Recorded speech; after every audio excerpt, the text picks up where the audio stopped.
Bismillahirrahmanirrahim. Assalamualaikum warahmatullahi wabarakatuh. Alhamdulillahirrahmanirrahim. Wassalatu wassalamu ala asrafil mursalin wa ala ajma'in.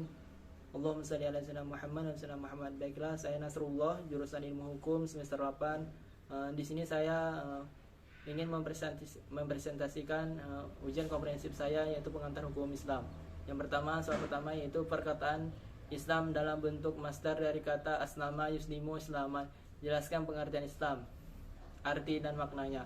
Islam mengandung artinya ketundukan atau kepatuhan. Pengertiannya yaitu agama Islam itu yang diturunkan oleh Allah Subhanahu wa taala kepada Nabi Muhammad SAW sebagai nabi dan rasul terakhir untuk menjaga pedoman hidup seluruh manusia hingga akhir zaman. Atau yang dimaksud dengan Islam rahmatul lil alamin adalah Islam yang kehadiran di tengah-tengah kehidupan masyarakat menjadi mewujudkan kedamaian dan kasih sayang bagi manusia maupun alam. Yang kedua yaitu pertanyaan kedua, dalam konsep hukum Islam dikenal beberapa istilah yaitu fikih, syariah, hukum Islam, dan konun. Syariah adalah ketentuan-ketentuan hukum yang dibuat oleh Allah atau yang diadakan oleh Allah Subhanahu wa taala untuk seorang nabi atau untuk seorang hamba-hambanya, di mana syariah itu memuat isi dari ibadah, akhlak maupun muamalah maupun akidah. Yang kedua fikih. Fikih itu adalah dugaan yang kuat yang dicapai oleh seorang mujtahid dalam usahanya menemukan hukum Tuhan sesuai dengan syariat dan berpedoman pada Al-Quran dan hadis. Yang ketiga yaitu konun. Konun ini adalah sesuatu hukum yang dibuat oleh manusia untuk mengatur perjalanan hidup manusia dan hubungan dengan sesama manusia. Yang keempat yaitu hukum Islam. Hukum Islam adalah hukum yang diturunkan oleh Allah Subhanahu wa taala untuk kemaslahatan hamba-hamba yang dunia maupun di akhirat. Perbedaan dari keempat tadi itu jelaskan bahwa syariah adalah wahyu Allah atau sunnah-sunnah Nabi Muhammad SAW yang terdapat termuat dalam tersebut. Sedangkan fikih yaitu ada sebuah pemahaman manusia yang memenuhi syarat tentang syarat atau terhadap syariat, terhadap ketentuan-ketentuan dalam Al-Quran Sunnah. Sedangkan konon ada suatu hukum yang dibuat oleh manusia yang mengatur perjalanan hidup. Sedangkan hukum Islam adalah hukum yang dibuat oleh Allah Subhanahu wa taala untuk melaksanakan hamba-hamba di akhirat. Yang ketiga yaitu orang lingkup hukum Islam, yaitu ada ibadah dan muamalah. Ibadah adalah mencakup hubungan antara manusia dengan Tuhannya, contohnya dalam mengerjakan sholat. Yang kedua yaitu sedangkan muamalah adalah pengertian yang sangat luas terkait dengan hubungan antara sesama manusia. Yang contohnya yaitu mempererat tali silaturahmi. Yang pertanyaan keempat, jelaskan asas dalam hukum Islam. Asas dalam hukum Islam itu ada 4. Yang pertama, tidak menyulitkan. Yang ketiga, berangsur-angsur. Yang kedua yaitu berangsur-angsur. Yang ketiga, sejalan dengan kemaslahatan. Yang keempat, persamaan atau keadilan. Pertanyaan kelima, jelaskan prinsip pembentukan hukum Islam. Ada 5, yaitu yang pertama tauhid, yang kedua keadilan, ketiga amar ma'ruf nahi mungkar, yang keempat persamaan atau ta'awun, atau yang ketiga persamaan atau musawah, yang kelima yaitu tolong menolong. Jelaskan maksud dari kaidah hukum Islam di atas, yaitu adalah suatu ketetapan hukum atau fatwa dapat berubah disebabkan berubahnya waktu atau tempat atau suatu kondisi. Kaidah ini menetapkan atau dijelaskan dalam konteks bahwa prinsip seseorang itu harus mempunyai kemampuan dalam melihat fenomena sosial yang mungkin berubah dalam keadaan perubahan zaman, perbedaan zaman, atau perbedaan waktu.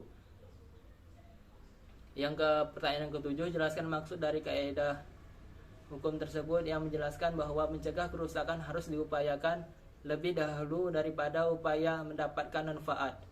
Kaidah secara tidak langsung memberikan pengertian bahwa kepekaan dan wawasan sosial harus dimiliki seseorang dalam menetapkan suatu ketentuan hukum, dan ia juga cermat dalam melihat fenomena-fenomena sosial yang ada dalam masyarakat.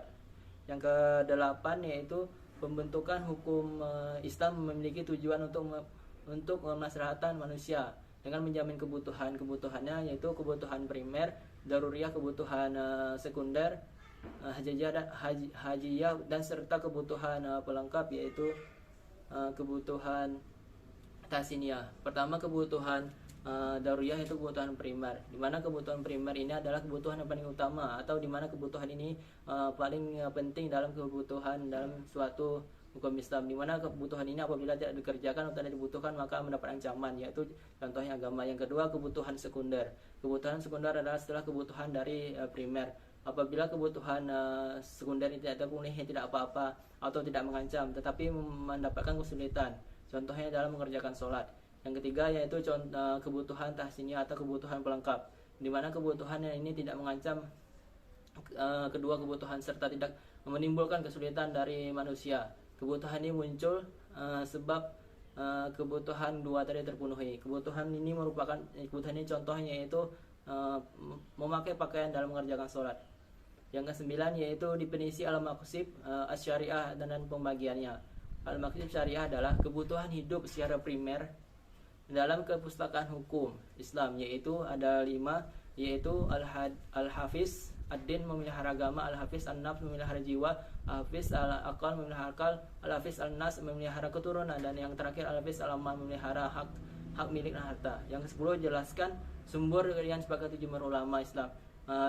Sumber hukum ada 5, yaitu Al-Quran, Sunnah, Ijma'. Ada 4, yaitu Al-Quran, Sunnah, Ijma' dan Qiyas. Al-Quran adalah kitab suci yang diturunkan oleh Allah kepada Nabi Muhammad secara berangsur-angsur. Sedangkan Sunnah adalah segala itu yang bersumber dari Nabi Muhammad SAW berupa perkataan, perbuatan, ucapan dan sebagainya. Sedangkan ijma adalah kesepakatan seluruh mujtahid muslim pada suatu masa tertentu setelah wafatnya Rasulullah. Yang keempat yaitu al-qiyas. Qiyas ini adalah menyamakan hukum sesuatu peristiwa yang tidak ada nas atau mengenai hukumnya dengan sesuatu peristiwa yang telah ada nas hukumnya karena ada persamaan ilat atau yang sudah jelas. Pertanyaan ke-11 yaitu jelaskan pemahaman Anda tentang Al-Quran. Al-Quran adalah kitab suci yang memuat wahyu atau firman Allah SWT yang disampaikan melalui malaikat Jibril kepada Nabi Muhammad SAW secara berangsur-angsur selama 22 tahun, 2 bulan, 22 hari. Yang ke-12 yaitu jelaskan keistimewaan Al-Quran. Di sini keistimewaan Al-Quran saya akan jelaskan ada 3, yaitu pertama, Al-Quran mempunyai sifat yang kekal dan Al-Quran tidak diperuntukkan untuk suatu generasi dan suatu masa saja. Yang kedua yaitu Al-Quran mempunyai sifat yang kekal. Al-Quran dijadikan sebagai mukjizat atau bukti-bukti dari kenabian yang agung, yaitu Nabi Muhammad SAW. Yang ketiga yaitu Al-Quran ini terlihat dari sisi atau substansi yang diatur di dalamnya yang berisi tauhid, akidah, akhlak, serta permasalahan keluarga, bangsa atau bahkan ruang lingkup secara internasional juga diatur dalam Al-Quran. Yang ke-13 yaitu jelaskan pemahaman Anda tentang hadis atau sunnah, yaitu segala sesuatu yang berasal dari Nabi Muhammad SAW berupa ucapan, perbuatan, perangai sopan santun atau sepak terjang dan perjuangan tersebut, baik sebelum diangkat menjadi rasul dan sesudah diangkat menjadi rasul. Yang ke-14 yaitu jelaskan macam-macam hadis dari segi kualitas.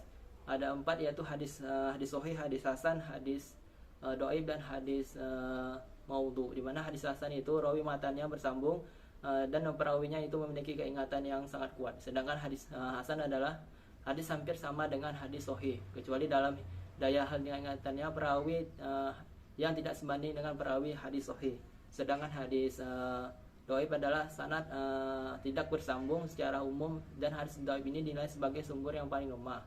Yang ketiga yaitu yang keempat yaitu hadis maudhu, adalah hadis yang palsu, di mana sesuatu itu disandarkan pada Rasul SAW yang tidak dikatakan atau dibuat tidak disetujui oleh Rasulullah SAW.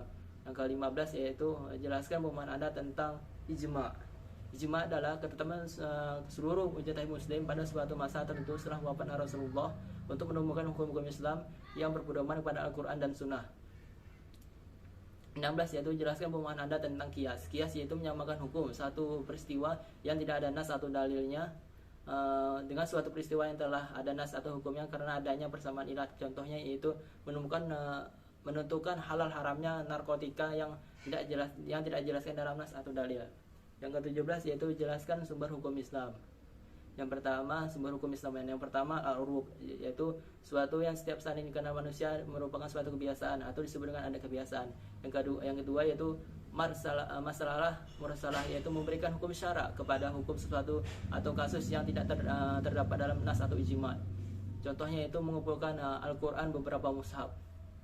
Yang ketiga saat azariyah, mencegah sesuatu yang menjadi perantara pada kerusakan baik maupun menyumbat sarana dapat menyampaikan seseorang pada kerusakan. Contohnya yaitu mencegah mengkonsumsi minuman keras karena bisa memabukkan. Yang ketiga, istisab, memberikan berlangsungnya suatu hukum yang sudah ditetapkan pada masa lampau. Contohnya itu adanya keraguan dalam bilangan rakaat sholat. Yang ke-18, jelaskan pengertian dan contoh dari hukum taklifi. Hukum taklifi adalah perintah Allah Subhanahu wa taala berkaitan dengan perbuatan mukallaf dalam bentuk tuntutan atau pilihan. Contohnya itu tuntutan atau dalam mengajarkan sholat, mengajarkan puasa dan sebagainya. 19 yaitu jelaskan pengertian dari hukum wadi. Hukum wadi ini adalah perintah Allah Subhanahu wa taala kepada dari perbuatan yang terkait dengan perbuatan mukallaf berupa syarat, ketentuan dan bentuknya itu contohnya itu syarat atau contohnya yaitu syarat sahnya sholat. Yang ke-20 yaitu jelaskan rukun Islam. Yang rukun Islam yaitu ada 5 yaitu syahadat, sholat, puasa, zakat atau haji bagi yang mampu. Jelaskan rukun yang ke-21 jelaskan rukun iman. Yang ada 6 yaitu beriman kepada Allah, beriman kepada malaikat, beriman kepada rasul-rasul, beriman kepada kitab, beriman kepada hari akhir dan beriman kepada takdir buruk takdir baik. Yang kedua yang ucapkan 2 kalimat syahadat dan artinya asyhadu an la ilaha illallah wa asyhadu anna muhammadar rasulullah. Tiada Tuhan, aku bersaksi tiada Tuhan selain Allah, dan aku bersaksi Muhammad adalah utusan Allah. Jelaskan syarat-syarat salat. Yang pertama yaitu mengetahui masuknya waktu salat. Yang kedua yaitu suci dari hadas besar dan hadas kecil sesuai dengan kemampuan. Yang ketiga yaitu menutup aurat. Yang keempat yaitu menghadap kiblat. Pertanyaan nomor 24 yaitu jelaskan rukun salat. Yang pertama yaitu berdiri tegak, niat, takbiratul ihram, membaca Al-Fatihah, ruku, iktidal, sujud, duduk di antara dua sujud, duduk tahiyat akhir, membaca tahiyat akhir, membaca salawat, salam dan tertib. Yang pertanyaan ke-25 jelaskan pengertian taharah dalam Islam. Taharah adalah bersih dan suci. Secara istilah yaitu membersihkan atau mencucikan diri dari hadas dan najis.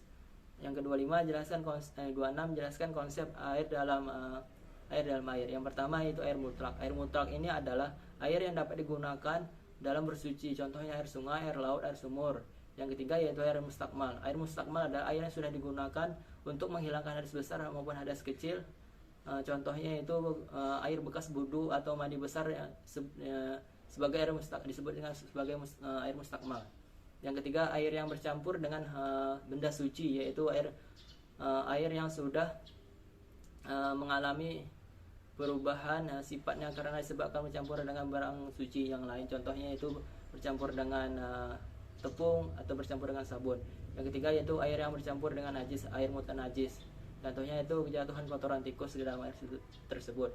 Yang 7 bagaimana pelaksanaan rukun wudhu. Yang pertama niat, yang kedua membasuh muka, yang ketiga membasuh tangan, yang keempat membasuh kepala, yang kelima membasuh kedua kaki hingga kedua mata kaki, yang keenam itu tertib beruntun.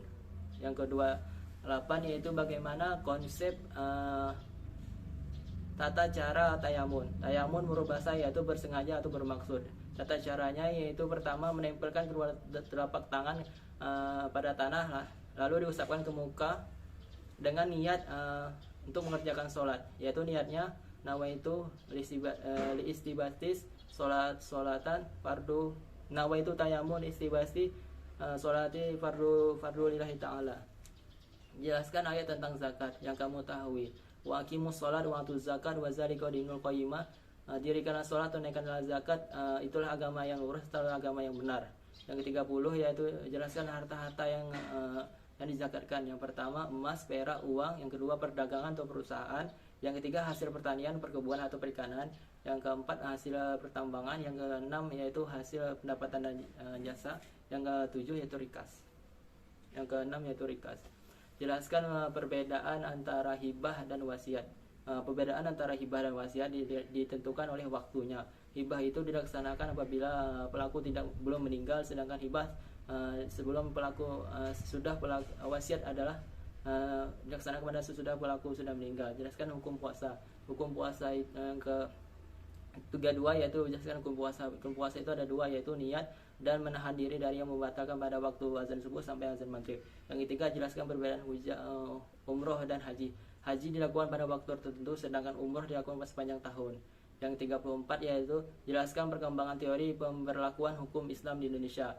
Menurut teori receptio in compensio yang dikemukakan oleh LWC Vanderbilt, dia menyatakan bahwa hukum itu adalah mengikuti agama bagi pemulung Islam. Sedangkan yang teori kedua yaitu resepsi yang dikembangkan oleh Stern Horgenze, di mana dijelaskan bahwa Islam itu berlaku bila dikehendaki atau diterima oleh hukum adat. Sedangkan teori resepsi exit adalah sebuah teori yang dikemukakan oleh Haijirin, di mana dia menjelaskan bahwa atau dikemukakan bahwa hukum Islam itu berlaku sempit, dan di mana hukum Islam itu bertentangan keluar dari hukum Islam Indonesia yang bertentangan dengan Al-Quran, Sunnah, dan hukum Undang-Undang Dasar 45. Sedangkan teori eksistensi yaitu merupakan teori yang dikemukakan oleh Istijano. Teori ini pada dasarnya mempertegas teori receptio contrario dalam hubungan dengan hukum nasional. Yang 35 yaitu hukum Islam di Indonesia, salah satunya adalah hukum perkawinan. Jelaskan konsep hukum Islam terhadap mahar dalam komplikasi hukum Islam. Jadi mahar itu adalah pemberian dari calon mempelai pria kepada calon mempelai wanita, baik dalam bentuk barang, uang, atau jasa yang tidak bertentangan dengan hukum Islam atau tidak bertentangan dengan syariat Islam. 36 yang jelaskan tentang ciri-ciri menurut ciri-ciri hukum Islam menurut Hasbi As-Sadiqi, yaitu ada 3. Yang pertama, Islam itu bersifat universal, berlaku abadi, bahwa umat Islam itu dimanapun mereka berada atau tidak terbatas pada umat Islam di suatu tempat atau negara pada suatu mana saja. Yang kedua yaitu bahwa hukum Islam itu menghormati martabat dan martabat manusia dan memelihara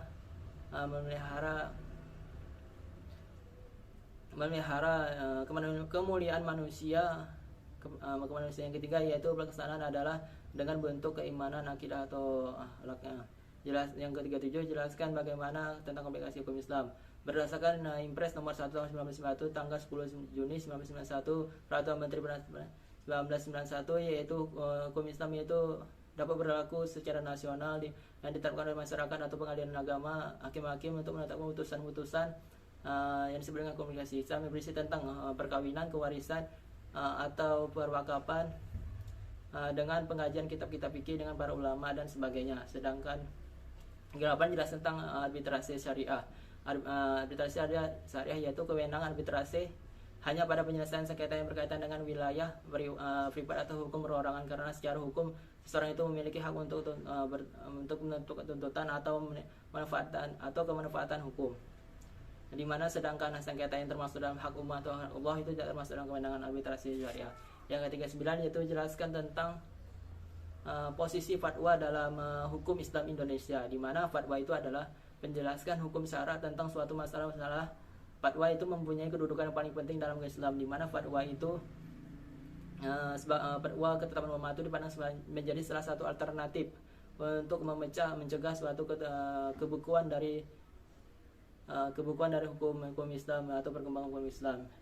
Yang terakhir yaitu tentang yang 40 itu jelaskan tentang perwakapan dan konsepsi hukum Islam Indonesia. Menurut Undang-Undang Nomor 4 Tahun 2004, wakaf adalah perbuatan hukum wakaf untuk memisahkan atau menyerahkan sebagian harta dari pemiliknya untuk dimanfaatkan selama atau untuk jangka waktu tertentu sesuai dengan kepentingan guna keperluan ibadah atau kesejahteraan umum yang menurut syariah.